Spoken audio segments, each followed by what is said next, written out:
तोंसा शरीफ से bureau chief Ghazanfar Abbas Hashmi की report के मुताबिक डीपीओ मोहम्मद अली वसीम की तरफ से अवामुल नास के मसाइल बराह रास्त सुनने के लिए तोंसा शरीफ में खुली कचहरी का इनेकाद और दौरान विजिट तोंसा माल मसरूका बरामद शुदा माली 27 लाख जिसमें चोरी शुदा मोटरसाइकिल फरोख्तगी रकम दीगर सामान शामिल थे असल मालिकान के हवाले किए।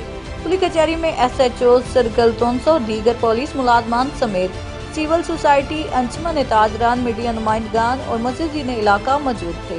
डीपीओ ने अवाम से खिताब करते हुए कहा कि वज़ीर आला पंजाब सरदार उस्मान अहमद खान बुज़दार की खसूसी हदायत पर अवामुल नास के मसाइल बराह रास्त सुनकर उनको फौरी हल करने के लिए कोशां हैं।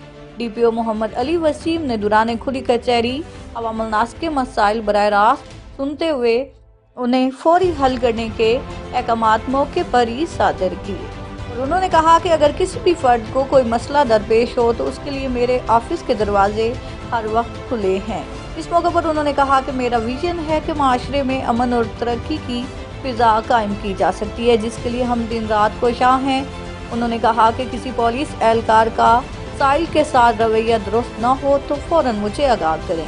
खुली कचहरी में लोगों ने जो शिकायत की, ज्यादातर शिकायत घरेलू नोयत के थे। उन्होंने कहा कि मुकदमात की तफ्तीश मेरिट पर होगी और हर आदमी को इंसाफ मुहैया किया जाएगा। खुली कचहरी का मकसद आम लोगों के मसाइल बराह रास्त सुनकर जल्द और फौरी इंसाफ पहुंचाना और पुलिस और आवाम के दरमियान राब्ता बहाल करना है। डीपीओ ने कहा कि डेरा गाजी खान की पुलिस हर वक्त आवाम की खिदमत के लिए मसरूफ़ अमल है। आपको जो भी मसाइल दरपेश हैं इनको इंशाअल्लाह हल किया जाएगा। पुलिस का काम आवाम की खिदमत करना है। मैं और मेरी पुलिस आवाम की हिफाजत दिन रात करेंगे और इलाका में अमन व अमान कायम रखने में कोई कसर न छोड़ेंगे। डीपीओ ने मजीद कहा कि मीडिया का पुलिस के साथ जराइम की निशानदेही में बेहतरीन तामुल रहा है, इसलिए इलेक्ट्रॉनिक और प्रिंट मीडिया के साथ साथ आवाम भी पुलिस के साथ भरपूर ताउन करें। अच्छा इखलाक और मुहज़्ज़ब रवैया अपनाने से पुलिस और आवाम के दरमियान पाई जाने वाली खलीज बहुत हद तक पुर हो सकती है। आखिर में डीपीओ ने माल मसरूका बरामद शुदा 18 असल मालिकान के माली 27 लाख से जायद उनके हवाले किया, जिसमें चोरी शुदा मोटरसाइकिल, जानवर, तलाई जेवरात वगैरह शामिल थे।